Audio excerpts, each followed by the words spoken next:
organized by the Governmental Accountability Project. So the tour's already been on several college campuses, and so we're proud here at Tulane to welcome them here. Today's event is sponsored locally by the New Orleans Coalition on Open Governance, which unites 6 local organizations in a campaign to promote greater openness and accountability in government. So I'm going to quickly name those 6 groups, which is Committee for a Better New Orleans, Neighborhood Partnership Network, Public Affairs Research Council of Louisiana, Puentes, The Lens, and we'll be hearing from somebody from The Lens, and the Public Law Center. And briefly what I want to do, and by the way, David Marcel, my colleague from the Public Law Center, really is the one who pulled this panel together.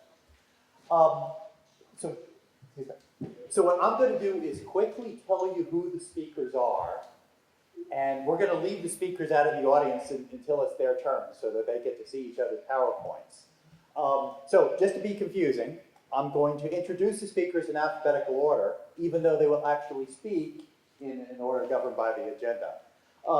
So first, we're going to have Steve Beatty. Steve is the managing editor of The Lens, one of those 6 organizations I told you about, an online investigative news site serving New Orleans. He joined at the site's founding 2 years ago. And actually, Steve, why don't you stand up so people know. He joined at the site's founding 2 years ago after more than 20 years as an editor at major daily newspapers, including the Atlanta Journal-Constitution and the Times-Picayune. There, he led investigative efforts about police, the environment, transportation, and education. He's originally from Akron, Ohio, and his degrees in journalism is from Kent State University. We've also got Tom Devine. Tom Devine is the Government Accountability Project's legal director. He's worked at the organization since 1979 and assisted over 5,000 whistleblowers in defending against retaliation and in bringing information to the public, including information about issues such as accident-prone nuclear reactors or nuclear power plants, efforts to deregulate government's meat inspection, dangerous drugs, the so-called Star Wars missile defense systems. Mr. Devine has been a leader in efforts to pass or defend national effort and international whistleblower laws. And those include institution of policies at the UN, the World Bank, and the African Development Bank to legalize freedom of expression for whistleblowers. He's also served as a whistleblowers ambassador to more than a dozen nations on State Department sponsored trips. He's the author of 2011's The Corporate Whistleblower Survival Guide, and a frequent expert commentator on television and radio. He received the Fund for Constitutional Government's Defender of the Constitution Award, and he was inducted into the Freedom of Information Act Hall of Fame. He's a graduate of Georgetown University and Antioch School of Law. Susan Hudson. I'm proud to say that Susan is a graduate of Tulane Law School. And she's been the City of New Orleans independent police monitor since June 2010. After law school, Ms. Hudson went into private practice first. She later joined the Corpus Christi City Attorney's Office and ultimately served as that office's chief prosecutor at municipal court. From there, she went to the office of the police monitor in Austin, Texas, and became acting police monitor there in January of 2006. And New Orleans lured her away from Los Angeles, where she worked with the LA Police Commissioner's Office of the Inspector General for 3 years. We're also pleased to have Scott Porter. At the request of a federal agency, which is the National Oceanic and Atmospheric Administration, Scott, who's a biologist and a diver with the nonprofit EcoRigs, dove into the Macondo oil plume. And there's a story there to be told, but I think I'm not going to try to tell it in the introduction. I'll let Scott tell it. But now he in addition to his other duties, he educates the public about environmental damage and public health threats from oil spills. And then finally, Sandy Rosenthal. Sandy is the founders of Levy.org, a nonprofit advocacy organization that educates the public about the 2005 flood of the New Orleans region. The project has more than 25,000 supporters and chapters in Illinois, Florida, Oregon, New York, Illinois, and Missouri. Okay, Illinois is twice. Ms. Rosenthal was an invited guest of Secretary of State Hillary Clinton to the Women in Public Service Project in Washington, D.C. She served as a guest speaker for the Tulane Disaster Leadership Academy, the Loyola Institute of Politics, and the Society of Professional Journalists. Ms. Rosenthal attended Mount Holyoke College and has an MBA from Tulane. And so, that said, let's get started. We're going to begin with an introduction to whistleblowing from Tom Devine.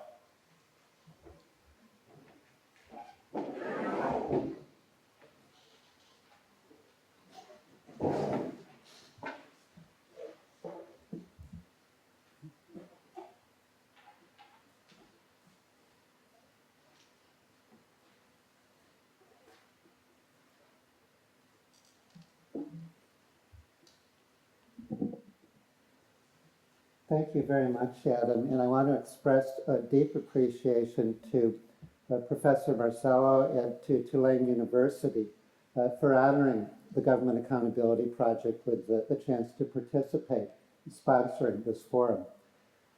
Since this is a transparency event, you have a right to know what is the Government Accountability Project. And GAP is a nonprofit, nonpartisan, legal support organization for whistleblowers. And whistleblowing, like truth or beauty, is all in the eye of the beholder. Depending on my own activities, if you blow the whistle, you might be my savior, my hero, or my worst nightmare. So let's go into the people that we help at GAP. These are citizens who use free speech rights to challenge abuses of power that betray the public trust. That's who we're dedicated to serving. And we help them in 4 ways. The first is by defending them against retaliation. As Adam stated, I've worked with over 5,000 whistleblowers. GAP has with 7,000 whistleblowers since 1977. We do this through conventional lawsuits and what I like to call legal campaigns, earning solidarity from the public against the abuse of power. And that leads into our second role, which is helping whistleblowers make a difference. Very often, the retaliation overwhelms the point of dissent, and that's no coincidence. And so we will pick up that baton and help the pioneer whistleblower be joined by maybe 10 to 20 or up to 100 other whistleblowers in our investigations on their original charges. And I'm very proud to say that my daughter Shannon Devine has been heading an investigation into the Deepwater Horizon oil spill. And she's interviewed 25 whistleblowers so far, and there's a lot more work to be done. The third thing that we do is always relentlessly trying to strengthen the laws protecting freedom of speech in this context. And I won't repeat what Adam shared with you. And finally, we like to share our lessons learned. The American Whistleblower Tour is designed to be a catalyst for getting this subject into the curricula of law schools, business schools, ethics courses in the colleges, and we hope the seeds planted today will sprout. We write law review articles, popular articles, and put out books of our lessons learned. And just to repeat what was said earlier, Shani has a few copies, and at your bookstore is our latest publication, the Corporate Whistleblower Survival Guide, a handbook for committing the truth. It's about 30 years of lessons learned on how to make a difference without being a martyr in the process. And it just actually won the International Business Book of the Year award. Well, that's more than enough about GAP. So let's turn to a little bit more about whistleblowers. There's nothing magic about this term. In some countries, they're called lighthouse keepers, after the people who shine the light on rocks that otherwise would sink ships. Many countries are called bell ringers, after the people climb the church tower and ring the bells to warn of coming danger. And there's other names given to whistleblowers as well that aren't so favorable. But whatever we call them, whistleblowing is freedom of speech where it really counts. Now, it's easy to respect freedom of speech if we're talking about a sports stadium and people are calling names to a referee who missed a foul or called it on the wrong athlete. There's maybe thousands or tens of thousands of people in that stadium, and it's very difficult to retaliate against all of them for their protest. And also, what they did isn't a secret. Everybody was there to see it. Whistleblowing is different, though. You may be one of only a few people who know the truth. With whistleblowing, it's very, very dangerous. It's dangerous to your job, in your professional life in the United States. In most other countries, it's danger to your life, period. It's funny, the title to this book, Committing the Truth, came from one of my first clients, Ernie Fitzgerald, a Pentagon whistleblower who exposed the world's most expensive nuts, bolts, coffee pots, toilet seats, anything the Pentagon spends money on. And Ernie came up with that phrase, committing the truth, because you're treated like you've committed a crime. And that's very ironic, because whistleblowers are the human factor that's the Achilles heel of bureaucratic corruption. But don't just take my sales pitch about this. Let's go to a little bit of evidence. I am a lawyer and everything. Let's start out with fraud in government contracts, which is sort of the capital of corruption in any society. In 1985, our Justice Department collected $26 million from fraud in government contracts. So it was a very good year. We usually get 6 to 9 million. In 1986, we modernized something called the False Claims Act, which created private attorney general actions deputizing whistleblowers to go beyond making noise and actually file lawsuits challenging fraud in government contracts. The average recovery since then has been over $1 billion a year, compared to 10 million before then. And it's getting better and better. The last 3 years, it's been over $3 billion, and we're expecting $5 billion this year. I'll give you another example, environmental, nuclear power plants. Whistleblowers exposed how a nuclear power plant that was an accident waiting to happen and a complete pricing boondoggle, charging the ratepayers for the highest grade nuclear steel in the world, was actually being built with the steel melted down from automobile junkyards, among thousands of other violations. Thanks to them, the nuclear power plant was stopped. Or there's our nuclear waste reservation work. The Hanford nuclear waste site, the contractor reported that they had lost 10,000 gallons of radioactive waste, but not to worry. Thanks to a whistleblower from their own records, we learned it was 4 billion gallons that had been lost. And it was already getting into the Columbia River, the water supply for the Pacific Northwest. And we were able to take timely action on that. Well, it's not just the United States either. European Commission, there was an honest auditor who learned that every member of the EC was getting bribes for procurement to the European Commission. And the ringleader for the scheme was the president of the EC, Edith Cresson of France. The bad man was her dentist. Well, thanks to the whistleblower, all of the commissioners had to resign and the dentist went to jail. Well, let me give you an example, though, a little bit closer to home. The Katrina disaster. A whistleblower from the Army Corps of Engineers, Maria Garzano, challenged inadequate design of the pumps and felt that if they had been properly constructed, we would have had a much better chance. The Army Corps of Engineers denied everything, but an independent study commissioned by the U.S. Office of Special Counsel confirmed her charges that the Corps of Engineers was guilty of creating a substantial and specific danger to public health or safety.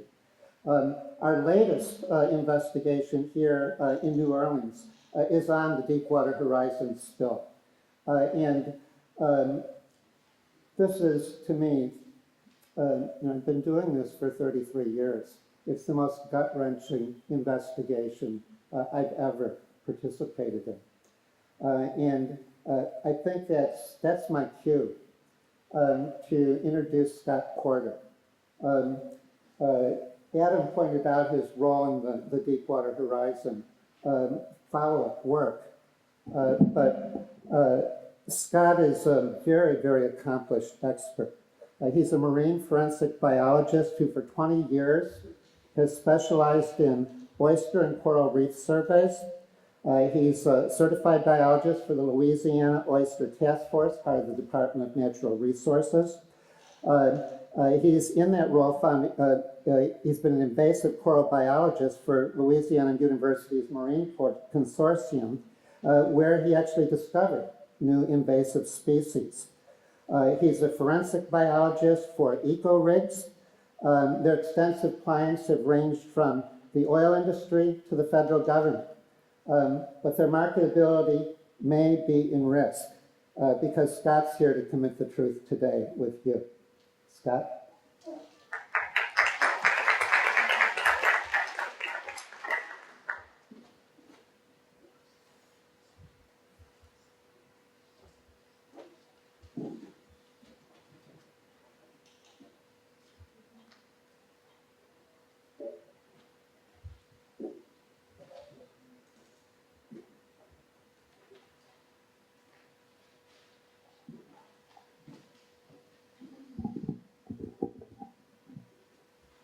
Thank you, Tom.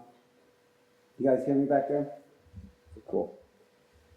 You know, as Tom said, we were among the first divers to go diving into the spill to ascertain the effects of the dispersed oil and the environmental catastrophe that we were having on the corals and oysters around the platforms. And, you know, we are a nonprofit organization, and we do work with other nonprofit, non-government organizations, as well as the government, the media, and universities. We share our information and we make it available to whoever would like to see it. And after working this, last couple of years on the oil spill, I've come up with one way to describe what dispersed oil means to me. And dispersed oil means out of sight and out of mind. I understand as a company, BP's bottom line is to limit their liability. And likewise, I understand the government, they wanted to prevent public crisis. So they tried to maintain appearances, but at what cost? What was the true cost of using dispersants like chlorhexidine? In my mind, that's what we need to determine before we can really sum up all the effects of the spill and all the costs. So, one of the largest environmental disasters, and the trial for that's about to start here. It was supposed to start, yesterday? And now it's been pushed off. So there's a few things that I would like to discuss along with that. And, I'd like to discuss with you the consequences of what happened, really how it happened and what were those consequences and their costs. So first off, looking back, diving after the spill, the one thing that sticks in my mind is, where are all the fish? We are seeing fish, and there are fish in my videos, but it's not as many as we're used to seeing, and definitely the bait balls of fish, they're not present at the surface. And that's from Louisiana to Florida. We're studying, these zones throughout the Panhandle, Alabama, Mississippi, and Louisiana. And so it leaves me with the one thing is that we do have damages. And as you see here in this picture, this is a picture from the Florida coast, the Florida Panhandle in July of 2011. And what I'm used to seeing here in this picture would be white sand. And here we have brown sand and some black patches. Now, I'm not saying that all of this is oil. What I'm saying is this needs to be looked at. And when we started looking at it, there was nobody else out there diving, and the Coast Guard and other agencies were definitely interested in what we were finding. So also, we know we have water quality issues, water column issues. And what you see here is this mucus-like dispersed oil on the far side of the screen there. We would see these things sometimes 10, 15 feet long. And this is stringy, mucus-like oil that if you swim through it or you come in contact with it, it is stuck to you. So this was from an area that's 40 miles north of the Macondo spill, at a place called Main Pass 311, which is normally a blue water area. As you see here, this is what it looked like before the spill, and this is why it was one of our favorite dive locations. Oops, sorry. And so if you'll play this video, what we're looking at here is this is an average day. It's not real clear, but it's not real murky. And we still have 50 to 100 foot visibility. And but basically what we're looking at is we're looking at corals there on the side of the piling, and you can see the blue water in the background. And that's because we typically don't have a lot of fresh water in this area. It's not there. So the reason I chose this location is because we dove there before the spill and we dove there after the spill. We took out the Associated Press in June of 2010, and the dispersed plume level was down to 30 feet thick, and it was like diving through a cumulus cloud, just like the clouds you see in the sky. It was like diving through them until you get down to about 40, 50 feet, and at that point you're underneath the plume, that's where all the fish were hanging out, trying to get out of the dispersed oil up there at the surface. And this right here, if it'll play, it's not going to play. Well, this was August, just several months after the spill and after they supposedly capped it. And this is pretty indicative of what we saw in our water column. At the surface, down to about 30 feet, we barely had 5 foot of visibility. And I really wish this video would play because it explains more of what we're seeing than anything. I'm sorry. You can find these videos at ecorigs.org. We have posted them on our website.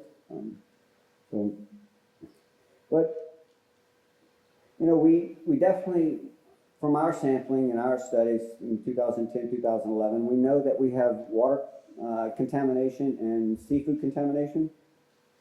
So this right here, these are oysters that were sampled a year after the spill from September 2011 at about 100 miles north of the Macondo disaster in St. Bernard Parish.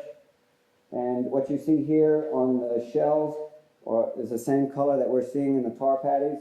And it looks like the oysters are picking it up. In the next photo that you'll see, this is the same oyster shells under an ultraviolet light that we use for screening our samples looking for hydrocarbons. And what we're seeing here is the fluorescence, the color that you're seeing in the shell is almost identical to the colors that we're seeing in the fresh oil and in the dispersed oil patties.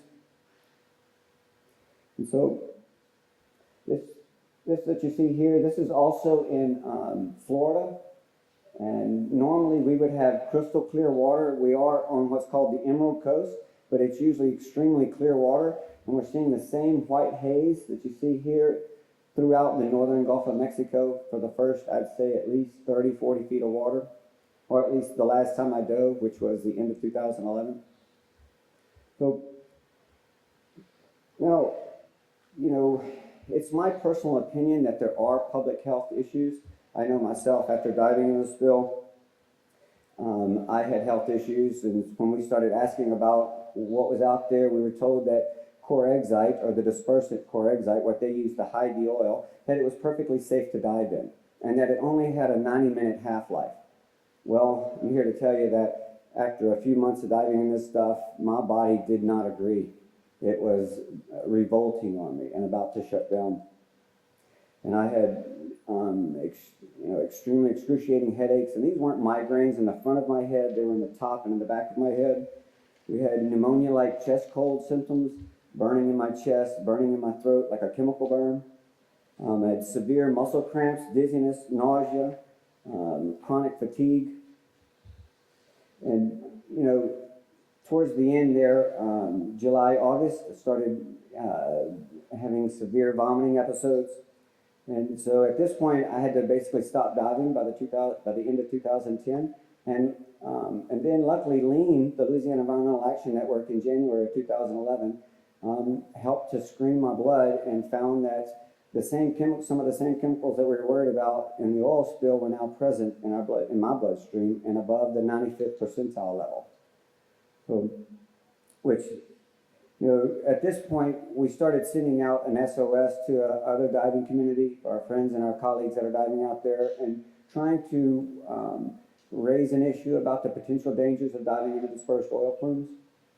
So let's review how it happened. And it's my professional opinion that the government didn't test the effects of chlorhexidine before using over 2 million gallons around the world's largest chain of artificial coral reefs, which were the organisms that were first to be affected and the worst to be affected, because this stuff is living in the environment right there where that the plume's down 30, 40 feet all around our reefs and offshore. Now, these are offshore reefs where we catch snapper, cobia, amberjack, almaco jack. These are all sushi quality fish. So what we do know is about chlorhexidine, or I was told that it's not much more than Dawn dishwashing liquid. But then when I looked at the recipe for the 9500 series, I found there's a lot more than Dawn dishwashing liquid. As a matter of fact, there were things in there that resembled antifreeze. And I don't know about you guys, you might be willing to drink a little soap. I might be drinking a little soap. There's no way I'm going to drink antifreeze. And 9500 does have glycol in it. And as well as many solvents. There's a lot of solvents in these recipes. So we weren't told about this in the beginning. But what we don't know is even more important. We don't know when and where the dispersants used, and how many gallons were used on which occasions. And also where and at what concentrations were, and of which formulas were used, and how much of those formulas were used, and at what targeted dilutions. So it seems to me that BP appears to have been allowed to cherry pick their sample locations in order to find the less affected samples, and only looked at the lethal concentration of these compounds and virtually ignored the sublethal effects. Now, you know, the government, they tested our seafood, but they used a sniff test. And what's interesting to me is the sniff test, you can smell these compounds at about 100 parts per million. Well, the lethal concentration is 10 parts per million for a lot of these compounds, and the sublethal effects are even lower than that. They're down to 10 parts per billion. So if you're screening at 100 parts per million, you're 10,000 times over the lowest potential danger levels. So, and you know, let's look at these sublethal concentrations. What are their effects? We have my health symptoms. We have the genetic issues, kidney failures, sexual dysfunction, hyperallergenics to food, excessive failure, kidney failure, and excessive fatigue. And you know, I've experienced several of those myself. So basically, by the government using the sniff test, it tells me that they did not want to find anything. And I used to work for a laboratory, so I understand, you know, some of the workings there. And well, I probably shouldn't go into that right now. But let's look at why the public doesn't know. And it's my professional opinion that this is due to the media blackout and the disinformation campaign of the BP and the government. You know, media outlets did not cover the chlorhexidine applications. And whenever I would talk in the last couple of years to the media about dispersed oil or oil still surfacing or subsurface plumes, it was always edited out of my videos and of my interview that they ended up using. And you know, I understand the culture of fear within the scientific community. I'm in the private field, so I have to answer to the bottom line. And understand the labs and the universities, you know, they're partially funded by BP now. So, but when I brought the samples into NOAA, I had to go through several layers of security, corporate security, before I could, you know, get into the compound or even speak to my government officials. So this made me worry about, you know, exactly what was going on there. You know, and after the spill, we did deliver our samples from several sites, but did not get back their results as promised. And then, after September 2009, NOAA basically quit talking to all of us, all the private biologists. But to close this up, I'd like to say that there is hope. EcoRigs is an independent organization and able to ascertain and report real findings. Even though our funding is limited and our health is affected, but with the help of Lean, Dr. Mike Robichaud, and the Gulf Detox Program, we're able to get back in the game now. And this is important because we believe there's still oil surfacing. I mean, something's still coming up. Just last year, September 2011, I sampled a site south of Cocodrie, 20 miles south of Cocodrie, freshly dispersed oil. And this thing was 10 miles wide, and we went 20 miles parallel to the beach and never found the end of it. So we're here to ask, what is really going on out there? Please help us to get the truth. And, we can get out of this, and I will continue to do my part. But it's easy for the government to ignore me, and this is why I'm here today, because it will take all of us to make a difference. What's your share? We need the public and the media to demand accountability, to demand that BP and the government start telling the truth, to tell the truth, the whole truth, and nothing but the truth. After all, that's what they require of us. Thank you all very much for coming.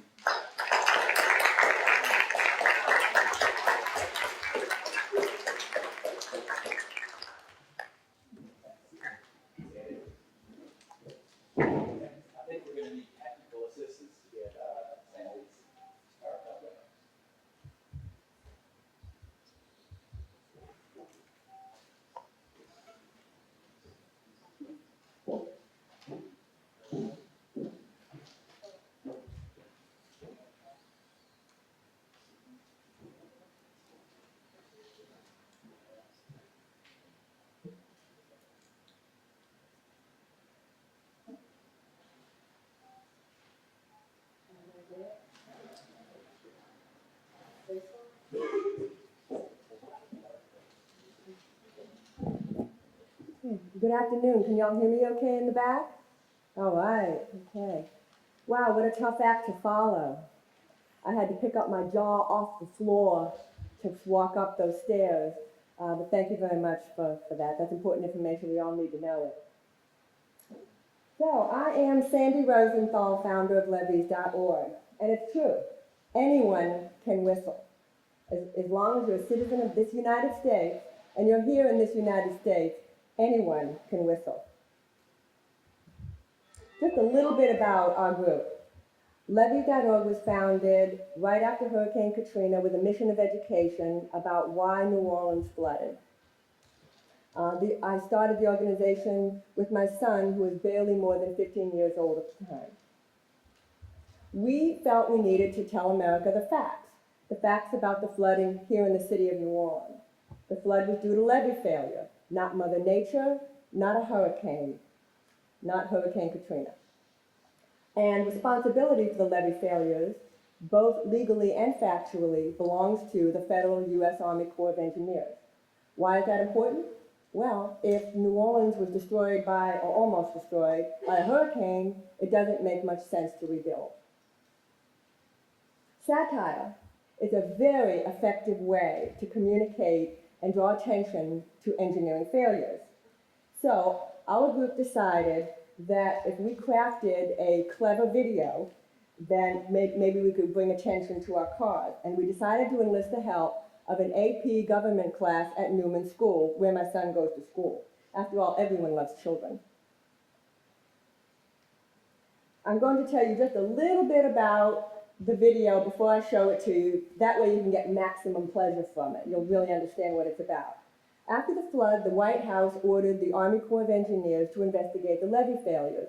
Remember what I said a minute ago, the Army Corps is responsible for the system's performance. So in other words, the Army Corps is investigating its own work. The Corps, realizing people like us might look askance at that, the Corps of Engineers selected a group to peer review their investigation. But I want to point out that the Corps chose that group, the elite American Society of Engineers, American Society of Civil Engineers. The Corps chose that group. The Corps of Engineers paid the group directly, and even before their work was completed, the Corps awarded them the prestigious Outstanding Civilian Service Medal, even before their work was complete. And at this point, we are now going to show, with any further ado, show the video.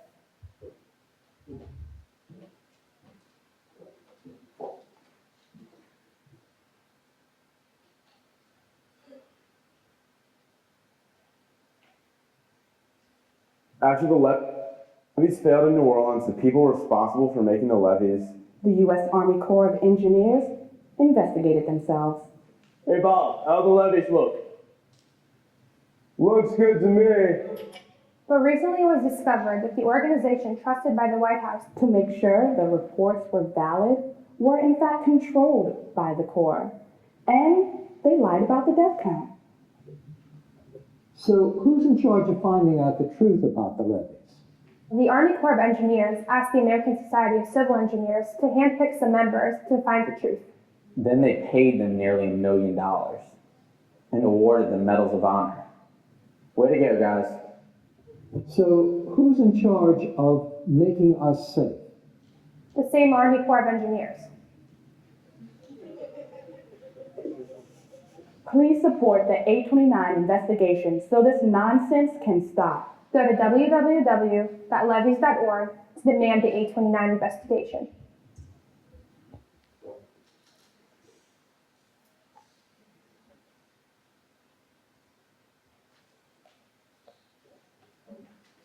And by the way, we shot that for peanuts.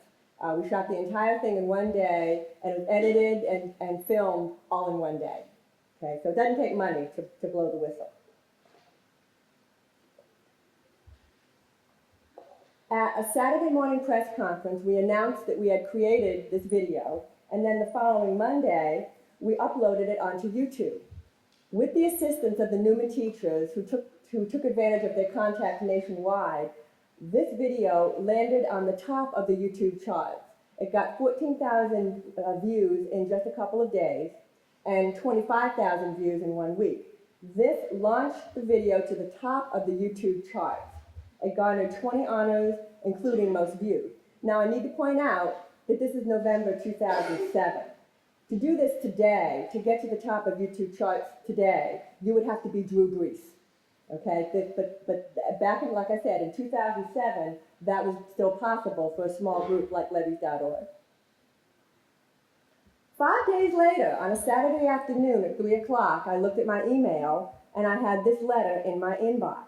It was a letter from the world headquarters of the American Society of Civil Engineers.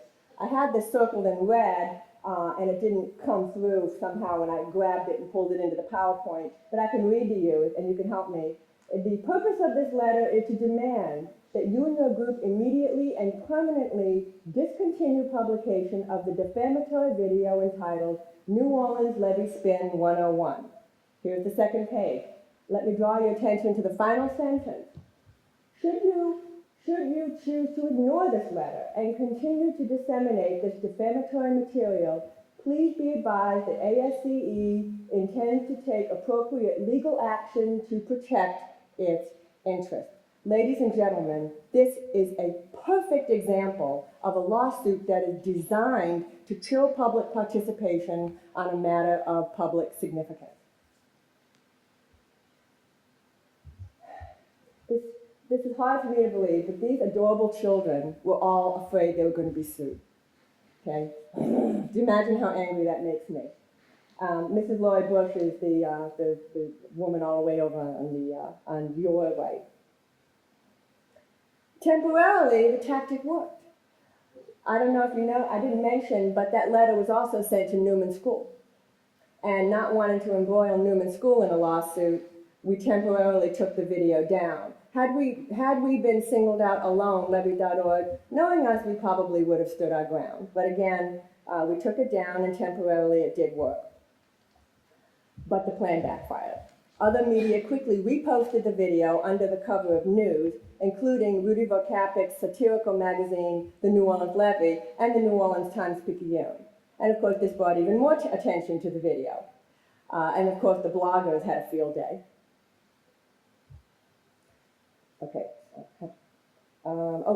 I went a little bit too fast, but also I wanted to mention, during that week, 4 law firms offered to represent us pro bono, because they recognized immediately that this was a fully protected exercise of our right to free speech.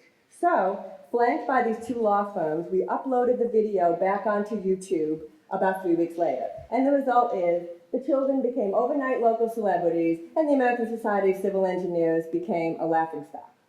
The video prompted the ASCE to commission 2 studies, an internal panel and an external panel, to look more carefully at the ASCE practices. I could tell you myself about what happened, but I think it comes better from the mouths of other people.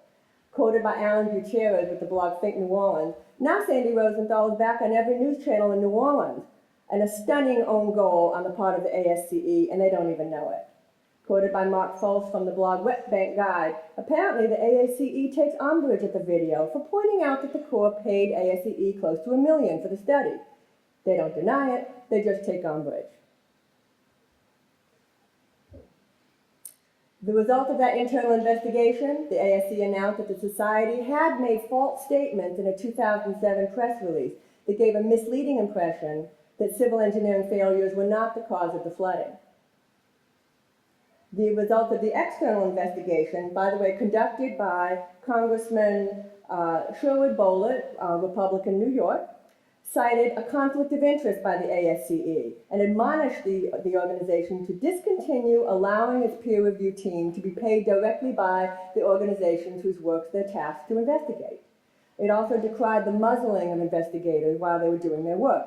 You see, while the investigators are doing their work is while America and the media are paying attention. Conclusion, anyone can whistle. ASCE's harassment of Levy.org and our triumph over them is evident that a little grassroots group, and even one individual, can whistle, even in the face of corporate attorneys with deep pockets, even in the face of powerful organizations with government connections. Thank you very much.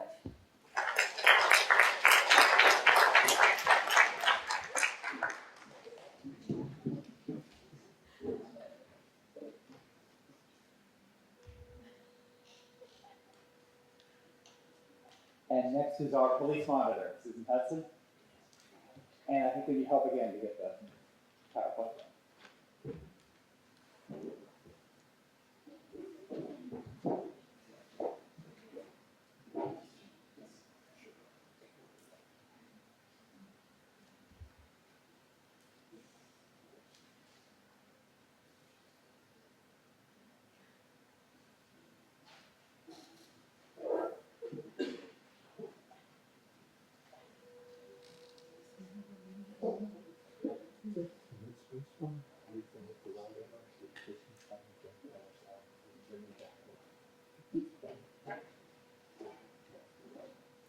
Okay, good afternoon. As Adam said, I'm Susan Hudson. I'm the police monitor here for the city of New Orleans. Here to talk to you today about my experience with whistleblowers within the police department setting. And because that can be kind of special at times, so we're going to talk about that. And we know that the New Orleans Police Department can be very special, so we're going to talk about how that's working out for us so far. As Adam mentioned, I came here from Los Angeles, the LAPD, and it was a huge issue out there. And by the time that consent decree there was finished, it had changed the face of retaliation and how it's reported, how it's investigated, and protecting officers who do want to come forward. And I think the same thing is going to happen here, and we're going to talk a little bit about that today. So first, I'll tell you a little bit about how we fit into the city government as a whole. I'm one of 4 divisions in the Office of the Inspector General. The Inspector General is at Quatrevo. As you know, it took a monumental act with David Marcello and others being involved in getting the Inspector General rolling, getting the police monitor. The police monitor was thrown in under the Inspector General's umbrella to give it that protection that it needs. so that I can report what I need to report about the police department without fear of myself losing a job. So, some built-in whistleblower protection for me as well. But as I said, I'm one of 4 divisions. The police monitor, though, has its own ordinance. The inspector general has a general ordinance. The police monitor has its own, so that our work product is set by the ordinance, and that's what I need to follow to make sure that I'm truly independent in reporting about the police department. The other 3 divisions are the investigations division, or ID. We're going to talk about them quite a bit because they are actually a law enforcement agency. They're headed by the former number 2 man in the FBI, Howard Schwartz, and they conduct real investigations, real criminal investigations, in conjunction with the U.S. Attorney, the FBI, Louisiana State Police, etc. So they were involved in that Greg Mefferts case where they were selling influence or selling the contract for IT at City Hall. They were a big part of that investigation, and eventually Mefferts and the contractor, I believe it's St. Pierre, I always get the names mixed up, there's so many of them. But he was eventually prosecuted, and I think on all counts, and there were a huge number of counts, so it was just an incredible triumph. We also have an audit and review division that looks at controls over taxpayer funds, and the inspections and evaluations division, which writes reports also about efficiency in government. As you know, it's come out recently that the municipal courts, the traffic courts aren't operating correctly. They're stashing away millions of dollars that could be used for legitimate reform. So there's a lot of important work coming out of these divisions. And so we're going to talk about them going forward, how we all work together.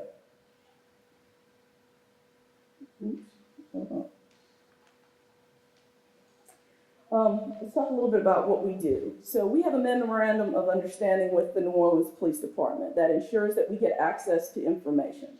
So I need access to complaints. We actually share a complaint database, which was purchased by the Inspector General for the Internal Affairs Division here in New Orleans, and that's the Public Integrity Bureau. So we have access to complaint investigations, uses of force, and we monitor those investigations and also major use of force investigations. We call those critical incidents, and those are anytime an officer fires his weapon or there's an in-custody death. Another of other things we look at, but those monitoring complaints is how I actually most likely will touch on a whistleblower. So we have officers come to us and tell us all kinds of things, and we're going to talk a little bit about what we've seen. We have officers come and tell us all kinds of things, and we have to watch over that process, but also protect them and protect their identity to make sure nothing happens to them, because we're at the infant stage here of officers really speaking up. We're going to talk about some major issues from Katrina that really highlight how officers are not coming forward when they should. A little bit about state laws. You know, there are some state laws out there with respect to public employees, reporting misconduct, reporting violations of the law. We'll just mention a few up there. Although I noted recently, I was looking at on some websites about Louisiana whistleblower protection laws, and I think Louisiana was rated like 44th in the country in protection. So we probably need to strengthen that. But that was just one website that I went to. But these are some that you can go look for yourself and see if they're specific enough for protecting employees. Local laws, the Inspector General, there is an ordinance about this Human Relations Committee and people filing complaints about discrimination and being retaliated against.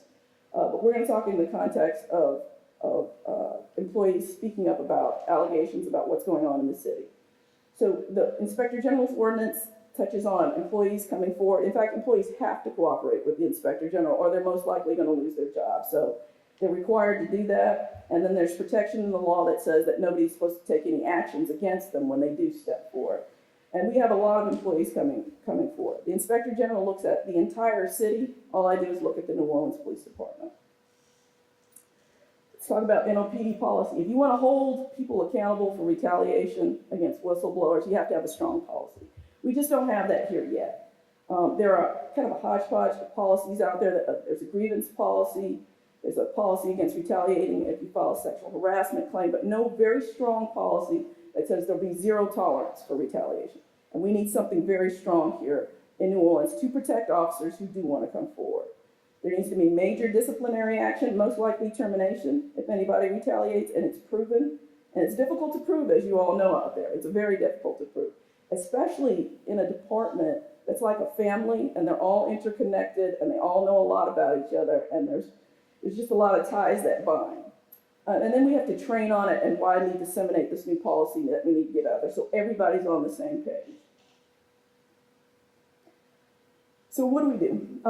Right now, as I said, I had a number of officers come forward and just tell us about all kinds of things. We want to be a safe place for officers to come forward and talk to us. In 2011, we took a little under 200 complaints last year, and as you can see, about a fifth of those, somebody, either the public or an employee, said that they were afraid they were going to be retaliated against.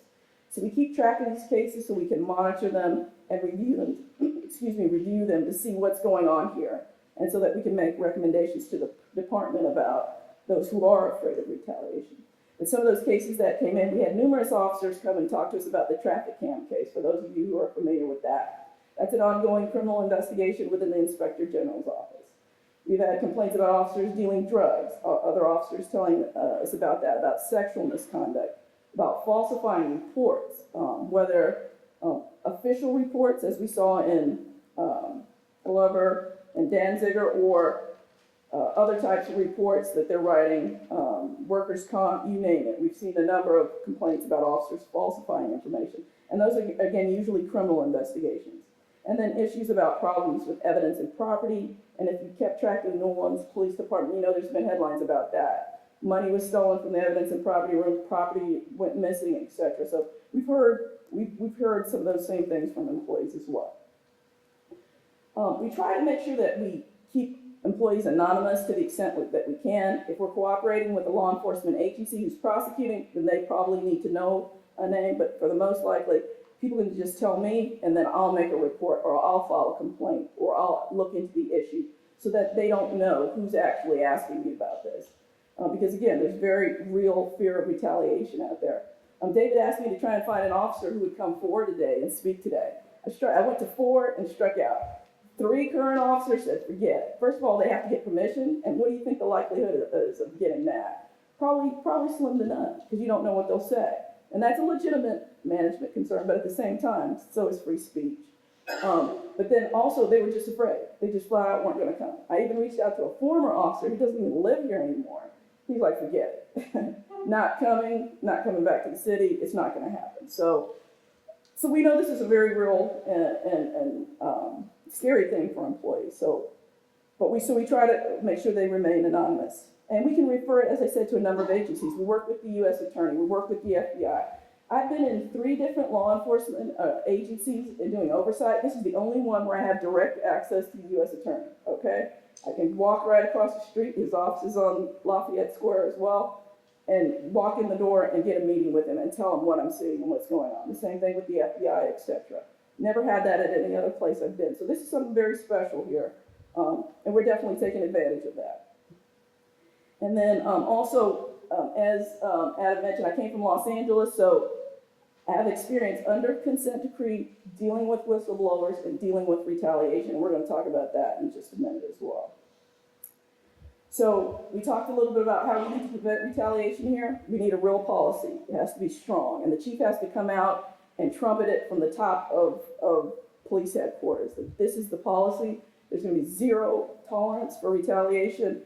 Officers will get terminated if they conduct any of these, supervisors conduct any of these type of retaliatory efforts. And then we have to train. One thing we know about the New Orleans Police Department is they've been neglected as well. Their training has been neglected. If you read the DOJ's report that came out last March, it emphasizes over and over and over again the failures of training the department on just basic law enforcement techniques and tactics, but then on policies about making sure officers can come forward. We want this policy to be real clear that all complaints will be thoroughly investigated. As I said, I have experience in LA in dealing with this. In LA, which is 10,000 strong, there's a special unit that investigated workplace investigations. Because as I said, it's very incestuous, it's very detailed, and they're very difficult and detailed to review. So they had a special unit. We don't have that size department here, so we don't need a special unit, but we need special protocols in place. And we've got those right now that we can provide to the department. Some of those protocols involving having a timeline of events. As you know, give you an example. I had an officer come to me and say, hey, I think supervisors are doing X, Y, and Z wrong. Within a week, he had 2 or 3 complaints filed against him. So we need that timeline of events of what's going on with these officers. We're watching those cases very closely to see what's going on, and weighing in about them, because we know that if this officer is punished, others won't come forward because they're going to be too afraid to do that. So that one is right on the front line for us there. And if you look in that bullet point at the bottom, if you have a case like that where officers are being retaliated against in a disciplinary manner, there are cases filed against them or their jobs are put in jeopardy, you got to review that case really closely to make sure that it was handled correctly. And so that's what we're doing right now. I'm going to segue into a consent decree because I want to talk about what I think is coming. As many of you know that are in the legal arena, most consent decrees are court orders. They're legally binding documents. They can be enforced by a court. And compliance can be enforced. People can be held into it in contempt. And anyone within the chain of command that isn't following the consent decree can be disciplined and held accountable for that. Sometimes the Department of Justice has agreements that are outside of court, but I'm pretty sure ours is going to be within the U.S. courts here. So we've got that coming forward. And I have experience in being in a consent decree and getting out of one, how you comply and change your department for the better. So let's talk specifically, though, about how the consent decree helped the LAPD with its retaliation issues and how I think it's going to help here. So that LAPD consent decree required regular reviews and reports about retaliation. And they had to report this to the public, they had to report this to their police commission, and they had to report it to the DOJ and a federal judge. So there was no hiding it. And that's what we want to have here. We want the exact same language here in the NOPD's consent decree, so that officers can report. It's one thing to say you lie, you die, or you don't come forward and report misconduct, but if you don't protect them when they come forward, that has a chilling effect as well. If you look at Glover and Danziger, a lot of officers knew what was going on, but it was the threat of prosecution looming over many of them that actually got them to come forward. That's too late. We need to have them coming forward before then. Again, given proper staffing, we should be able to review this type of information and provide information to the public. Right now, we track all the cases that have retaliation claims, and we're reviewing those right now, but we need more folks in place to make sure we're getting them all and that we're looking at them all. We want our office to continue to be a safe place for officers to file complaints. In LAPD, that's the way it was. The oversight agency was able to be the first line for officers to file complaints, and we want that to be the case here as well. So I'm going to leave you with some information that you can go to our websites, to the Inspector General's website, to the Police Monitor's website, to national organizations about oversight, and get information there. And of course, I'll be here to answer any questions if you have any coming up here. Also, consent decrees, if you get a chance, and Google, look at LAPD and look at Oakland. Those are 2 recent ones that you get a chance to look at. It'll give you a lot of information about retaliation and whistleblowers, etc. I think that's it. So if you have any questions, I'll be here after it. Thank you.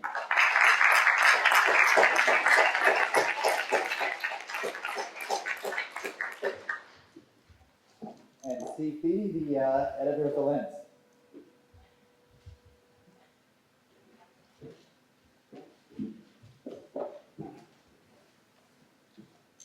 Welcome to the PowerPoint free zone.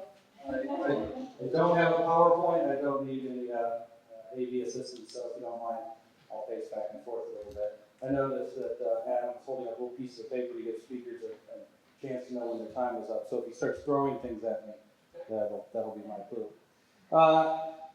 I want to thank the Government Accountability Project, Tulane University, and the New Orleans Coalition on Open Governance, the 3 organizations that make this possible.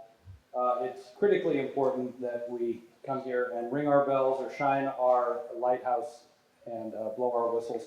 I suppose one of the terms that Tom mentioned earlier that are unflattering would be tattletale. And that's a term that I personally love. It's kind of what got me into the newspaper business. I love to find out things that people don't want me to find out and be able to go to somebody and say, you're not going to believe what I found out. That really makes my day. And I think that that's what motivates a lot of whistleblowers who come to us.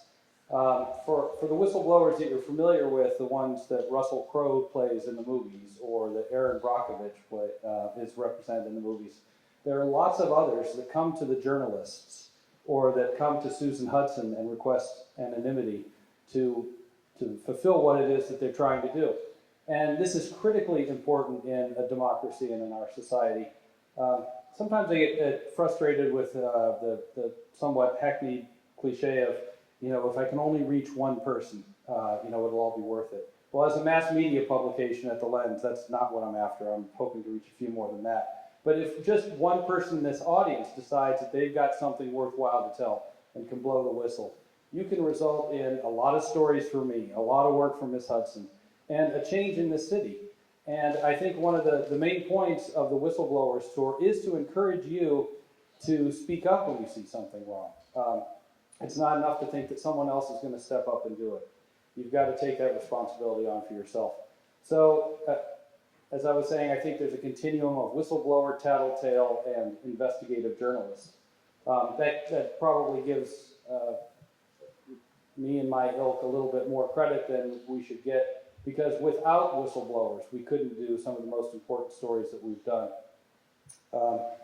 When I was in Atlanta, there was an unfortunate case where a 90-year-old woman was shot dead when the police department raided her house looking for a kilo of cocaine. This was completely based on a bad tip. They were rattling around at the door trying to break in, and she lived in a rough neighborhood. The only reaction she had was to run to the hallway and get the gun that her niece had brought her for protection.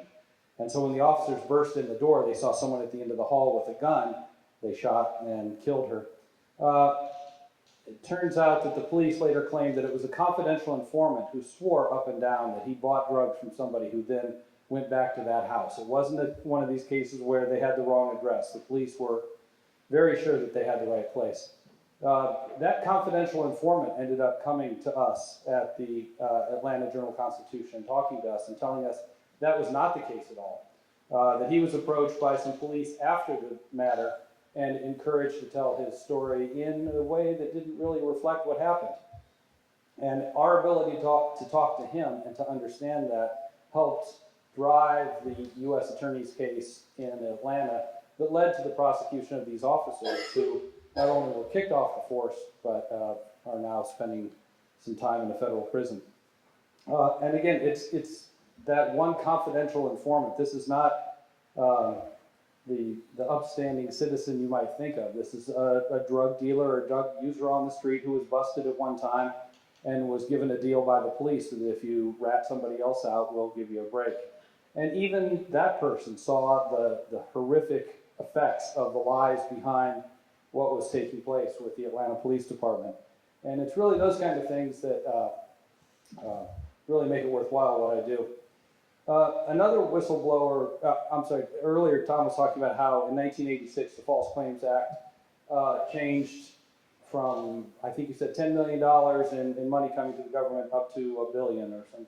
I think part of that is because the provisions that allow the people who sue on behalf of the government to collect that. There's triple damages involved, and the plaintiffs get to put some of that money in their pocket. There was a case that began in 1995 with the Orleans Parish School Board in which some auditors found out that the school board was charging the federal government 96% of the cost of some of the benefits that they were entitled. It should have been 14%, so they were inflating it just a little bit, and obviously able to use that money for other purposes. The internal auditor at the school board and one of his colleagues both brought this to the attention of then Superintendent Morris Holmes, who he hired KPMG, Pete Marwick, to come in and do a review. They did a review and said, no, everything's above board, so we fired those two internal auditors. They filed one of these whistleblower lawsuits in federal court in which you are suing on behalf of the federal government, and they were ultimately successful in convincing the jury that the school board was defrauding the federal government. It resulted, it was a $7.6 million fraud, and that triple damages was a little over $22 million, and with penalty and interest for the time that it took for all this to take place, it was up to $30 million, and there were some other charges available to them, and it was a $37 million judgment. in the end, it worked its way up to federal appeals court, Supreme Court, back down, back up again. And they decided, I think wisely, that you and I, the taxpayers of this city, should not have to pay a $30 million judgment just because a couple knuckleheads in the insurance department at the Orleans Parish School Board were defrauding the government. So the U.S. Department of Education got its money back to some degree. The whistleblowers got, I believe, $65,000 each, and their jobs back for what that's worth. But like we were saying, it's tough then to walk back in the office and say, "Hi guys, I'm back. You know, what's been going on these last few years? What have I missed?" Currently at the Lens, we are taking an interest in the Orleans Parish Sheriff's Office, and we've written a few stories that have come to us through tipsters. As always, when people call us up with a story idea, they probably have something other than altruism on their mind, and we appreciate that. We try to understand where they're coming from and what their motivation is. 90% of the time it's money, the other 10% it's revenge for somebody who didn't give them what they wanted. And in this case, we got some calls from some sheriff's deputies who were working off-duty details at the city's auto pound. If you've ever had the misfortune of being booted or towed during Mardi Gras or Jazz Fest, you've ended up at the auto pound with some equally upset people. And it's a good thing to have an off-duty officer there to keep the complainants and the bureaucrats away from each other. However, they weren't getting paid and hadn't been paid for 9 months. So we looked into this story and produced it, and when you know, we're getting a lot more tips now. A lot more sheriff's deputies think, hey, that maybe these folks aren't such a bad group that might spend some time looking into things. Really, without whistleblowers, our jobs would be a lot harder, probably a lot less interesting. And I would encourage you, if I am reaching the one person in the audience who has a good story to tell, you know, come to me first. We can figure out if we should go see Susan Hudson after that or not.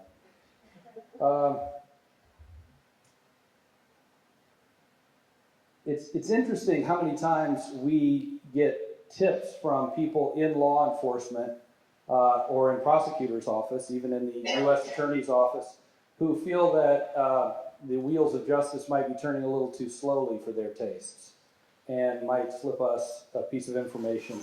Whether that's at the behest of their superiors or not, you know, that's always a matter of debate.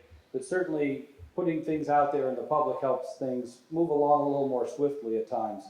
While at the Times-Picayune, we had a lot of sources in both the local prosecutor's office and the U.S. Attorney's office.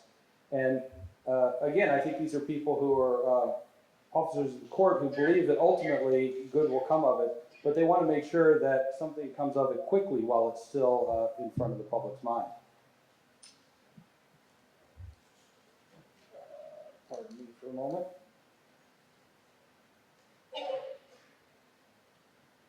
And I wanted to point out to Susan that, you know, being 44th isn't so bad for Louisiana. You know, we're kind of used to being a little bit lower in our rankings for that. So as far as whistleblowers and protections against whistleblowers, I don't think that's such a bad thing.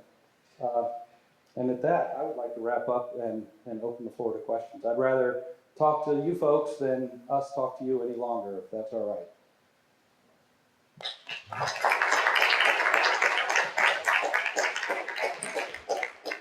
And so why don't all the panelists come back up and have a seat, and we'll take questions.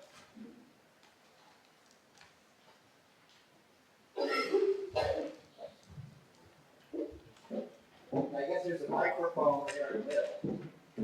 So if you have a question, you just have a microphone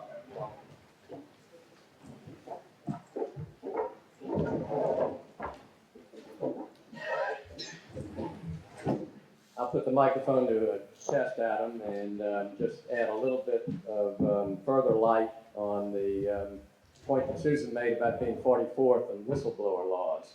This is a problem that the Public Law Center recognized about a year ago, and one of our students who's here with us now, Mike Martin, who's a third-year law student here at Tulane, has in fact drafted a proposed bill which will very likely be in the hopper this time around, the intent of which is to try and crank up Louisiana a little bit on that scale. So hopefully, although we're probably legitimately 44th now, maybe by the end of the legislative session, we'll have managed to come up a few notches, thanks to Mike's work. Okay, let me clear the mic for others. Hello, good evening. My name is Janet Hayes. I'm curious about a couple of things in New Orleans. Is there anybody that oversees the Office of Inspector General?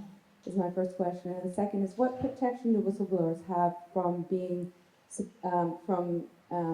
subpoenaed if there's a court case that's already undergoing investigation or whatever, and one of the litigants wants to subpoena the Office of Inspector General to get the name of the person who complained?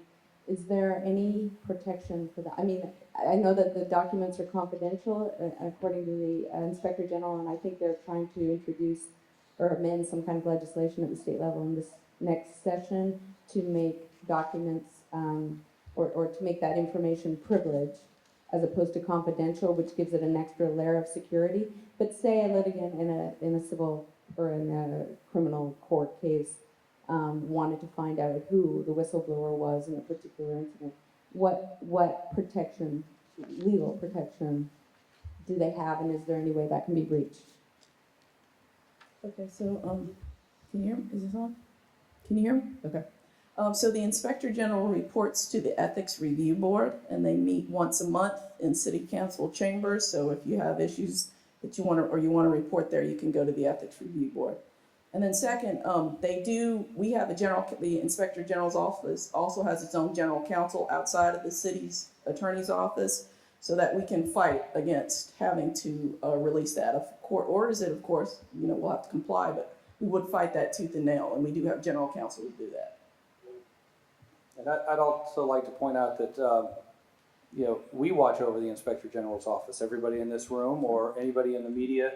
I worked for a publication before the Lens, and we did a story on how the Inspector General's office went out and had purchased 3 new vehicles for its office not long after excoriating the city for the number of take-home vehicles that it had purchased as well, and asked, why do you need to take home cars? The Inspector General, I think to a large degree, even though it has law enforcement capabilities, just has a very large bully pulpit. It writes reports and hopes that people will take action to change it, much in the same way that we do. Hi, I have a question for Scott Porter regarding the health concerns you raised. When you put out the SOS to the diving community, did you find that your health concerns were limited to you, or did others come forward? And Tom, in working on this investigation, have you found other whistleblowers speaking about health problems, or has that been limited to Mr. Porter as well? Thank you. Yeah, there was other divers with issues. We were diving we had some of those dives out there in the Gulf, so we had the worst of the issues, but there were other divers that had their blood tested. Their levels, ethylbenzene, isooctane, toluene, styrene, their levels were higher than mine because I started diving with a dry suit in the middle of the summer just to try to limit my exposure.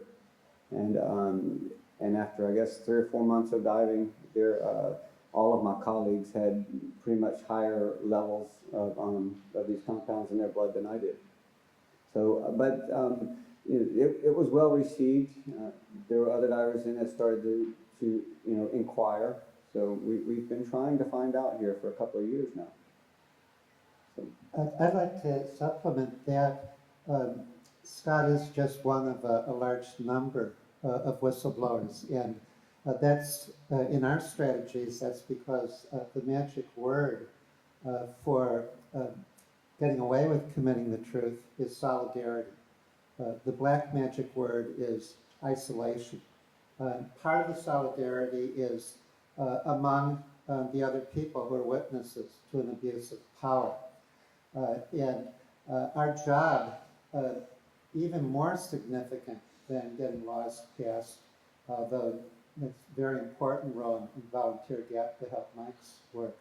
But even more significant is playing information matchmaker between the isolated whistleblower in all the institutions in society who should be benefiting from their knowledge.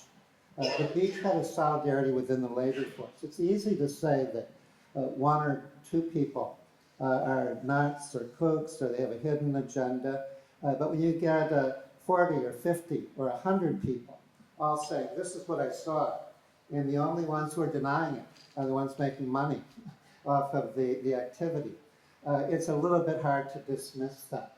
In following on that, I'd like to introduce a few of the other whistleblowers on Deepwater Horizon who are here today, so that others in the community who want to have solidarity with their efforts will have an opportunity.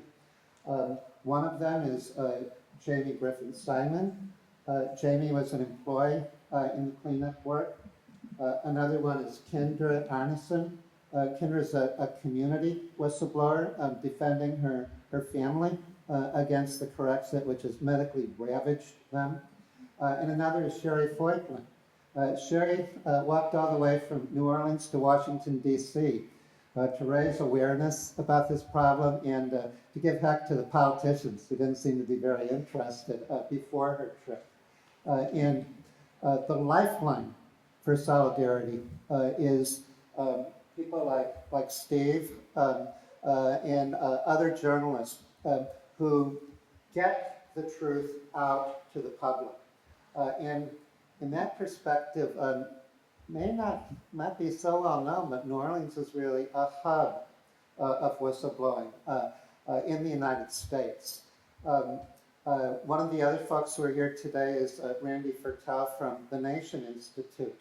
And the Nation Institute sponsors the Ridenour Awards, our country's most prestigious and respected awards for whistleblowers. And they're named after New Orleans' own native son, Ron Ridenour, an investigative journalist from the Gambit and the whistleblower who exposed the My Lai massacre. These are folks who changed the course of history if we listen to them. Hi, I'm Linda Hughes, and I work with New Orleans Coalition on Open Governance. And so we now have increased civic movement toward this. We have an Inspector General's office, we have a police monitor, we have an online investigative newsroom.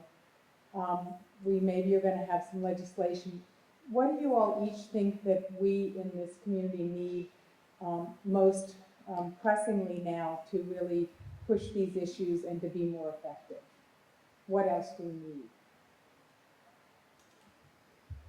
Well, from a police perspective, we need to go ahead and get this consent decree signed and in order and start operating on that. It's going to change the way that New Orleans Police Department does business. It's going to change the way they investigate themselves. It's going to change. They're negotiating negotiations. There's a lot. So there's nothing we can do about that. The mayor's offices and the city attorney are in charge of that. So if you want to get in touch with them, I'm sure they'll be appreciative. But they're negotiating it. And I understand it's going well from just the little things that I've heard. I haven't talked to either of the parties, but I heard it's going well. But the sooner it gets in place, the better. It helps me do my job, helps the department do its. Others? What else do you think we need? Well, I agree with the sense of solidarity. I think nothing gathers a crowd like a crowd. So once you get a few people who are interested in this and making noise, and when Sandy Rosenthal stands up with her bullhorn at the levee, it's kind of hard to not pay attention to that. And when you listen closely to what she has to say, it's hard not to get in line behind that and to support that. We're at a time where, 6.5 years after the storm, people are really tired of their civic involvement, especially when there's been times where it hasn't always borne fruit, or they've gone to a lot of hearings and plenary sessions only to see nothing happen of it.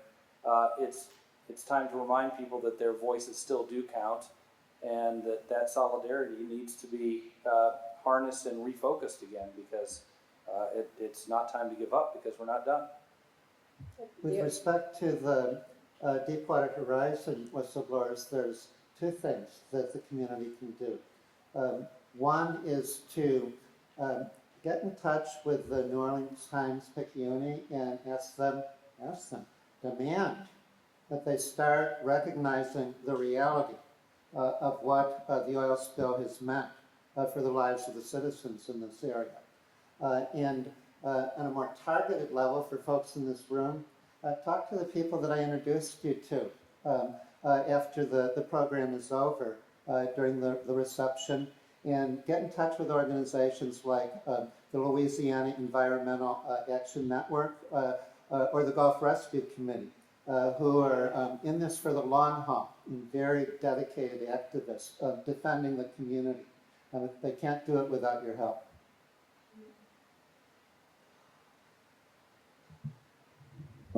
My name is Bernard Cyrus. I'm excited about you coming here today. Excuse me, I should not do this. I am a professional musician.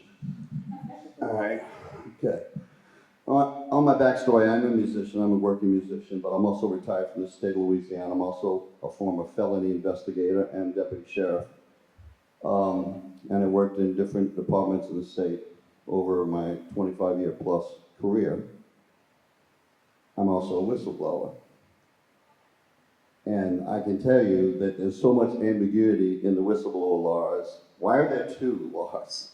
Why isn't there just one that kind of covers it for everybody? Why do you have to fall under this category? And is anybody here a representative of the Board of Ethics? I don't think so.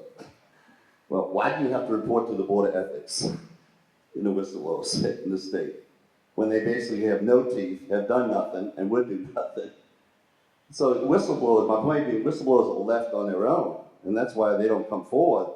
I've been involved in taking judges down, city councilmen down, all of the elected officials, all as a private citizen with community people and other people.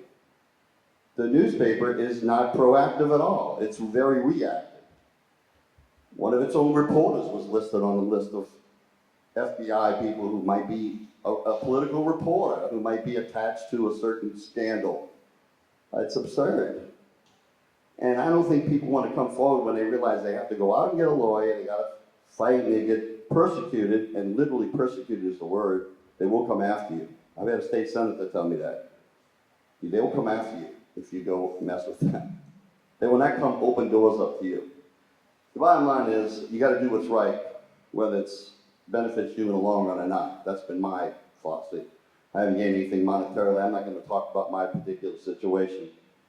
It's, as far as I'm concerned, it's settled and over. But I am concerned about the future of the state and the city that I love very much. And I see it so pervasive and so nonchalantly dealt with that people are not going to come forward unless they feel there's some type of ombudsman or someplace they can go that has real teeth. I'm just saying Inspector General, but somebody where they feel safe and can talk to them. And it's a shame, but that's the way it is. And that's why you don't see as much. That's why we all, what, 44th, you said? We should be at the top of the list with the crime we got here. I mean, it doesn't correlate. Everybody knows what our state, unfortunately. I told you, I preface my remark, but I love this state. My family's been here since 1724 on the John Law ships, those that made it across. And it's a shame that we have to live in a situation where it's just a way of doing business. So I would think that we need to reform the whistleblower laws, get a concise whistleblower law, and then after you file a whistleblower lawsuit, and especially, as in my case, my accuser went to jail, pled guilty, and a few other people. They should be looking at all the court records, all the depositions, because guess what? It's deeper than they ever want to dig. Thank you. That was such an inspiring experience you shared, and I'm opening my mouth because it's come up a few times that Louisiana is only 44th. One of our next stops in New York City, the whistleblower appearing with me will be Frank Serpico, who, besides sparking the Knapp Commission that cleaned up a very corrupt police force, helped to make Al Pacino famous. And New York doesn't have any whistleblower law. The secret to success, in our opinion, is legal campaigns that may have some sort of law in one form or another is the beachhead. But the key is getting that information out so that instead of a corrupt bureaucracy silencing and surrounding, suppressing a lonely individual, it's society surrounding that corrupt bureaucracy. And when that happens, their conventional power is like a house of cards. And the laws aren't so important anymore because we've asserted our rights as citizens in a free nation. If there's an opening, I've got a quick question for Susan Hudson. And I understand about the consent decree is being held up during negotiations, but what's the holdup in getting a police department policy, an anti-retaliation policy within the department? That's just a matter of getting a recommendation together. So what we normally do is we sit down and go through the cases, look at how they're investigated, and find out what the issues are, and then how they're investigated, and then make recommendations. We just don't have the staff to do that right now. So first priority is taking complaints, and our second priority are shootings, officer-involved shootings. So that's the priority in that we work. We're going to get to retaliation, the recommendations as soon as we can. So that ball's in your court as opposed to the police department's court to come up with a strong policy and then see what you think of it, say. It should be in theirs as well, but it's definitely on my radar. And so it's one of the priorities for me. But you're right, they can look at it the same as I can and make recommendations to change just as I can.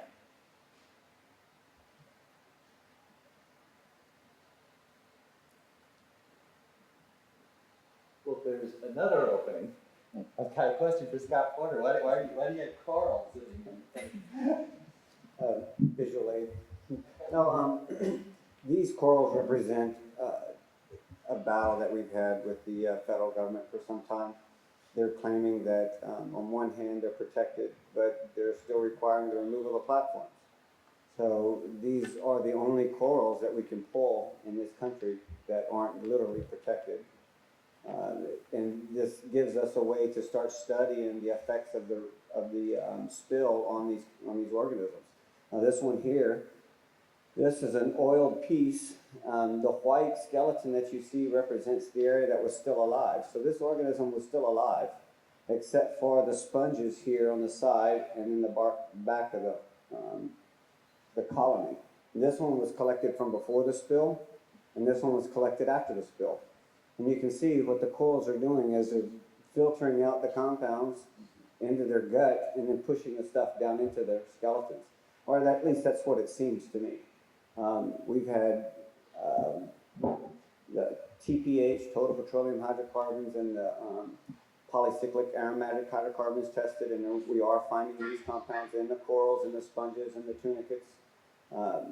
Our reef is like, it's literally like a library to a certain degree, or you could possibly equate it to the rings of a tree.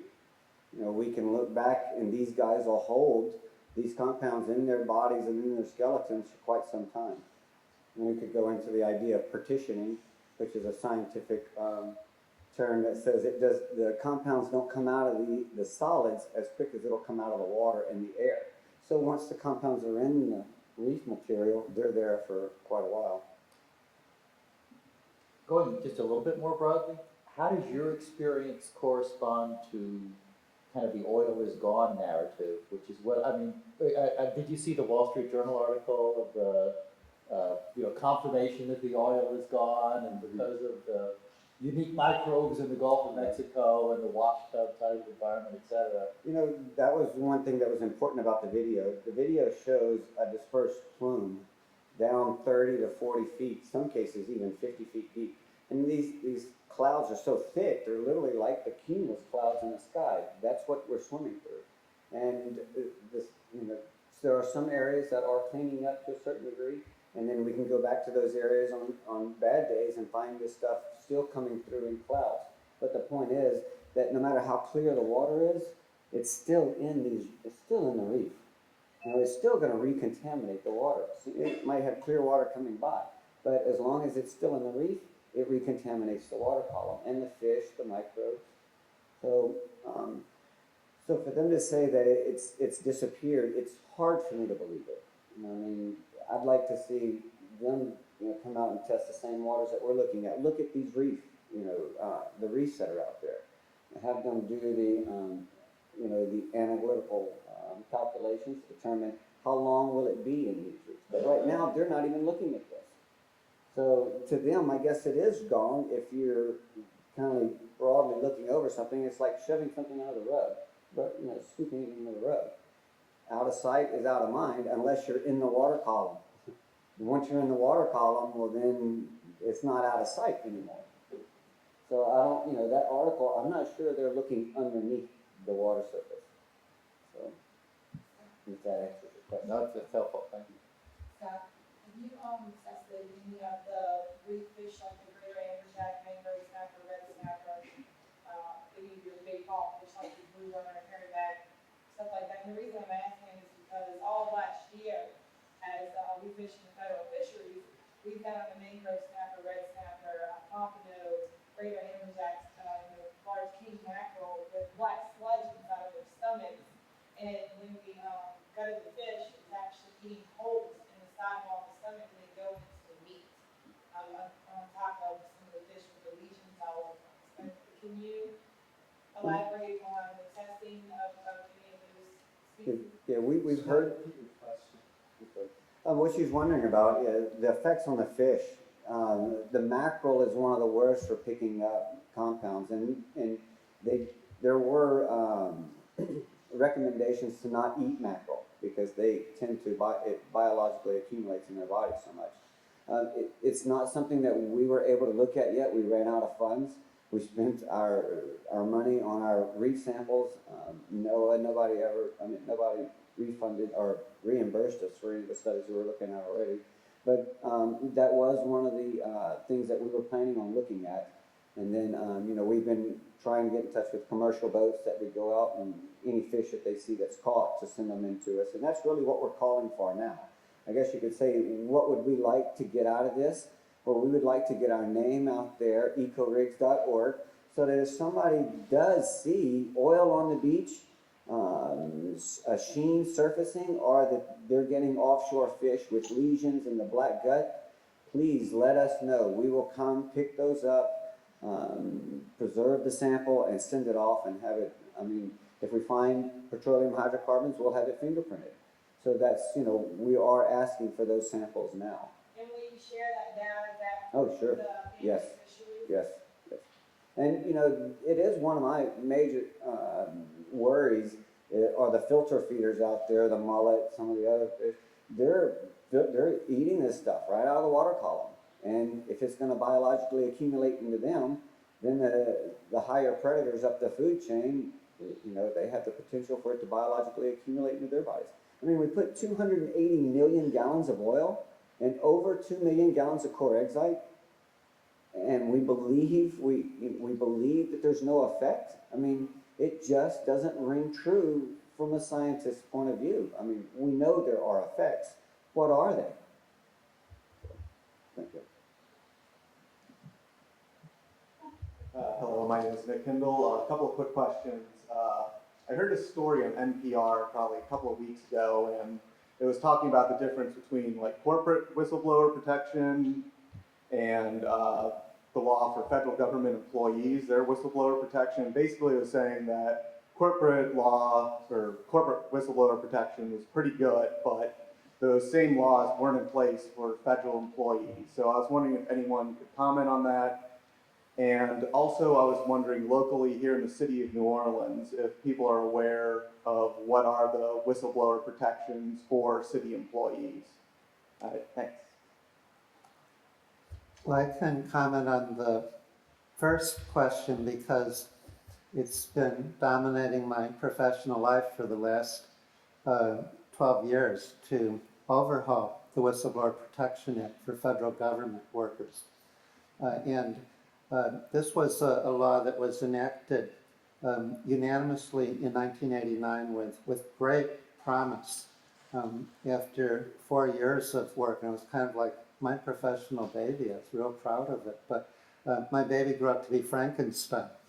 And now we warn people that filing lawsuits under this law is akin to spending thousands of dollars or tens of thousands of dollars, years more of their life, to hammer the final nail in their own professional coffin.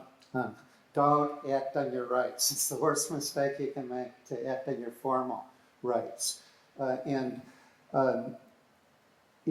Getting beyond rhetoric, the track record since October 1994, when Congress unanimously strengthened this law, is 3 wins and 220 defeats for whistleblowers who pursued their rights all the way up to the one court that has oversight of the law's implementation. The real problem has been hostile judicial activism. The law supposedly protects you if you have a reasonable belief that you're disclosing evidence of government misconduct. But the court that has a monopoly on review translated that to mean, instead of reasonably believes you have evidence, you have to have irrefragable proof. And I didn't know what that meant, but I knew it was bad because the court ruled against a whistleblower when the Secretary of the Air Force had agreed with him. And the court said he didn't have a reasonable belief. Well, we traced it back to King George's authority over the colonies before the Revolution. Irrefragable means undeniable, uncontestable, incontrovertible, or incapable of being overthrown, which makes it kind of tough odds against somebody seeking a day to act on their rights. And although the law was written to protect any lawful disclosure, the loopholes in that have included disclosures to your boss, which is what most people start with, anything connected with your job duties, which was the point of the law, and then not satisfied with that loophole, it was extended to anything that anyone has raised previously, which means if you're not the Christopher Columbus of your scandal, you're proceeding at your own risk. The effort to overcome this has been very ironic, and I'm glad that you asked this, because something else that all of you can do is get in touch with your senators and congresspeople in the House of Representatives and demand that they give some rights so that those who defend the public can defend themselves. Last Congress, every time this law comes up for a vote, it's approved unanimously, whether it's a committee or the House or the Senate. But for the last 4 Congresses, when we got to the moment of truth and they'd have the final procedural votes or to reconcile differences between the chambers, it's been killed by secret halls. And the story of the one in 2010 is a great lesson in political science. The Senate had unanimously passed this law. It went over to the House, and even though it only gave free speech rights to intelligence community workers who make disclosures within their agencies for institutional checks and balances, freedom of speech to work within the system, but not to go public. Kind of a demagogic member of the House Permanent Select Committee on Intelligence branded this the WikiLeaks Protection Act. And the House of Representatives removed those protections before Mr. Boehner supported it in for unanimous approval. Well, then it went back to the Senate, and we thought this was just a formality because they'd already approved everything in the law but more. And an hour before adjournment, a secret hall killed it again, and we had to start all over again in 2011. And thanks to National Public Radio's On the Media, they did an interactive public campaign called The Hunt for the Secret Killer. And it got all their listeners contacting their senators to demand that they say whether or not they put the hold on. We finally found out it was Senator John Kyle, the #2 senator and the Republican in the Senate, and he had done this at the request, and as his staff has said, a professional courtesy for Mr. Boehner, who was afraid to kill the bill in the House because they just won an election about fighting government abuses of power and wasteful spending, but really was more aligned with the bureaucratic establishment. And so rather than openly express his opposition. He allowed it to go through the House, took credit for supporting it, and had Senator Kyle put a secret hold on it. So we're passed both committees again unanimously. We're going to be up for a Senate vote in a few weeks, and the moment of truth will be whether the House Republicans, whose public position is defending the taxpayers, will allow the government employees who defend the taxpayers to have a fair chance of survival. What's the name of the bill? The bill is called the Whistleblower Protection Enhancement Act. It's S743 or HR 3829. Get in touch with your legislators and tell them that you're paying attention. Tom? Just one sec. You'd asked about how are we educating employees, city employees, or public employees. So the Inspector General's Investigations Division has a presentation as they go around to different offices throughout the city, talking about their duty to cooperate with investigations, but also about their protections for doing that. The Ethics Review Board is also getting ready to launch one of their educational campaigns. And then we also have a brochure just for officers about reporting to us that we're getting ready to put on our website. We went out to the associations, associations to ask for their input about it. So we're trying to get the word out there as best we can to all employees. Tom, could you comment on the ironies at the executive level too? Because President Obama talks a lot about transparency, but has had more cases of using the Espionage Act than in the last 100 years or something. So. That's been one of the most morbidly fascinating topics for me, because there's almost, it seems like there's schizophrenia within the Obama administration on this issue. When it comes to conventional civilian employment rights, he's the first president who's fought for stronger Whistleblower Protection Act. And it's thanks to his law school roommate, White House counselor named Norm Eisen, going to the mat that the legislation now finally has jury trials for whistleblowers. And he's appointed lifelong employee rights activist and whistleblower activist to head all the agencies enforcing these laws. It's like we've woken up from a long nightmare and the sun is shining and the birds are tweeting and we finally got a chance there. But on the other hand, with the national security whistleblowers, there have been more prosecutions by the Obama administration under the Espionage Act than any other administration in history.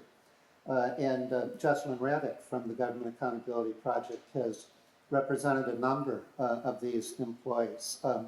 Last year, the Ridenour Awards honored one of them who had blown the whistle on a horrible program at the NSA, wasteful to the taxpayers and bringing Big Brother into all of our families through domestic surveillance, a gentleman named Tom Drake.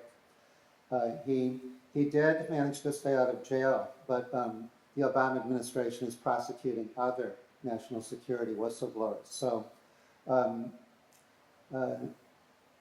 takes all kinds.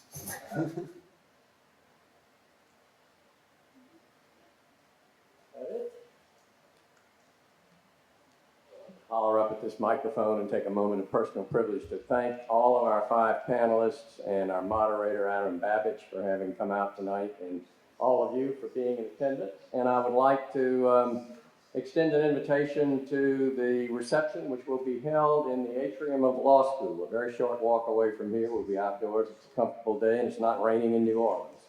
So come on over, if you will, and visit with the members of our panel, who I know will want to meet all of you and share more of what they know. Thanks again to all of you. I'd like to thank y'all too for coming out. I mean, I'm glad to see you guys, people are still interested in trying to get something done. So thank y'all for the help. We appreciate it.